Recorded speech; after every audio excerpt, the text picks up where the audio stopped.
नमस्कार, super India news TV में आपका स्वागत है। मैं हूं राजेश आर्य। आइए देखते हैं आज का विशेष समाचार। परिवारवाद पर प्रहार।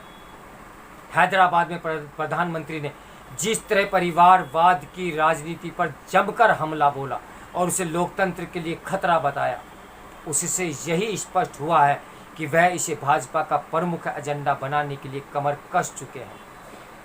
यह उल्लेखनीय है कि वह केवल परिवारवाद की राजनीति पर लगातार निशाना ही नहीं साध रहे, बल्कि ये भी सुनिश्चित कर रहे हैं कि भाजपा में इस तरह की राजनीति पर विराम लगे।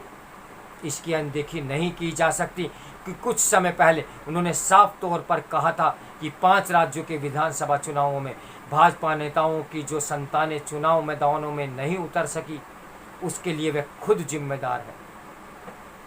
निसंदेह यह आवश्यक ही नहीं, अनिवार्य है कि परिवारवाद की राजनीति का विरोध करने के पहले भाजपा खुद अपने यहाँ इस प्रकार की राजनीति को रोके।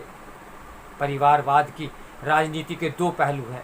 एक तो यह है कि राजनीतिक दलों का नेतृत्व परिवार विशेष के पास ही रहता है, और दूसरा यह है कि विभिन्न दलों के वरिष्ठ नेता अपने बेटे बेटियों अथवा भाई भतीजों को राजनीति में आगे बढ़ाते रहते हैं। स्पष्ट है कि कांग्रेस, सपा, राजद, डीएमके सरीखे जिन दलों का नेतृत्व परिवार विशेष के पास ही रहता है, वे लोकतंत्र को कहीं अधिक नुकसान पहुंचा रहे हैं।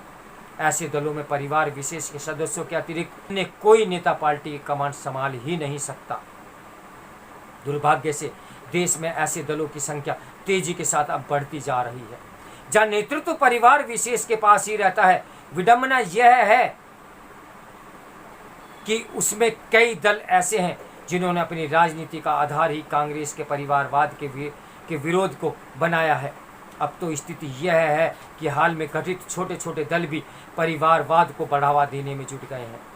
इनका गठन तो वंचित तबकों को राजनीति में भागीदारी देने दिलाने के नाम पर किया गया, लेकिन चुनाव के वक्त उन्हें केवल अपने परिवार के सदस्य ही योग्य उम्मीदवार दिखे। शायद इसी परिवर्ती को रेखांकित करते हुए प्रधानमंत्री मोदी जी ने यह कहा कि परिवारवाद की राजनीति लोकतंत्र के साथ साथ युवाओं के लिए भी सबसे बड़ी दुश्मन है।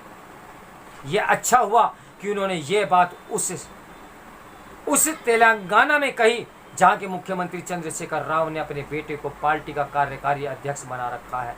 प्रधानमंत्री तेलंगाना के बाद तमिलनाडु पहुंचे, वहां भी सत्तारूढ़ डीएमके में परिवारवाद की राजनीति चरम पर है। यही स्थिति अन्य राज्यों में भी है। अपवाद के रूप में 1-2 दल ही ऐसे हैं जो परिवारवाद की राजनीति से दूर है।